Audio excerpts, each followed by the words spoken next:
చేయమని చెప్పి పార్లమెంట్లో రైజ్ చేశారు ఒబ్రేన్ రాజ్యసభలో. అట్లా బంగ్లాదేశ్కి సంబంధించినటువంటి ప్రజల వ్యవహారాల గురించి ఇదే హిందువుల గురించి స్టేట్మెంట్ ఈవిడిచ్చింది మమతా బెనర్జీ. బంగ్లాదేశ్లో ఉన్న ఏది భారతదేశాన్ని ఆక్రమించుకుంటా లాలీపాపులు తింటామైంది మేము అన్నా అని చెప్పి, అంటే దేశభక్తిని ప్రేరేపించేటటువంటి స్టేట్మెంట్ల ద్వారా హిందువుల్ని ఓన్ చేసుకునేటటువంటి ఇది ఆవిడ ఎత్తుగడ. ఆవిడ ఎత్తుగడని పెంచితే కాంగ్రెస్ డామినేషన్ తమ మీద తగ్గించుకోవాలన్నది వీళ్ళ ఎత్తుగడ. వీళ్ళందరూ ఎట్లా ఉంటదంటే ఇది కలగూరగంప. ఇందులో కాంగ్రెస్ అందరి మీద డామినేట్ చేయాలనుకుంటది. వీళ్ళందరూ ఏమంటారు, నువ్వు నా రాష్ట్రంలో బచ్చేగాడివి, ఇప్పుడు ఉత్తరప్రదేశ్ లో కాంగ్రెస్ సీనే ఉంది.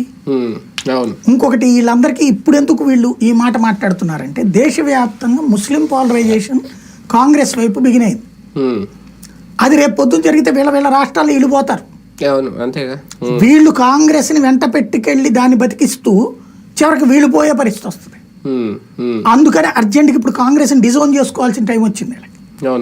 ఎందుకంటే వీళ్ళు గెలుస్తోందే కాంగ్రెస్ నుంచి ముస్లిం ఓట్లు వీళ్ళకి వెళ్ళడం వల్ల. సమాజ్వాదీ పార్టీ ఇంత ముందు గెలిచిన, తృణమూల్ గెలిచిన, స్టాలిన్ గెలిచిన వీళ్ళందరూ మైనారిటీ ఓట్లు కాంగ్రెస్ నుంచి వీళ్ళకి టర్న్ అయిపోయినాయి ఆయా రాష్ట్రాలు. ఇప్పుడు వీళ్ళు కాంగ్రెస్ తో జట్టు కడుతూ ఉండటం వల్ల క్రమంగా మళ్ళీ దేశవ్యాప్తంగా జాతీయ ఎన్నికలకు ముస్లింలు కాంగ్రెస్ ని ఎంచుకుంటున్నారు. అది కనబడుతుంది. అది ప్రమాదం వీళ్ళకి. అది పుంజుకుందంటే రేపు వీళ్ళ మీద డామినేషన్ అయిపోతుంది. కాబట్టి ఇప్పుడు కాంగ్రెస్ ని బలహీనపరచాలనుకుంటారు.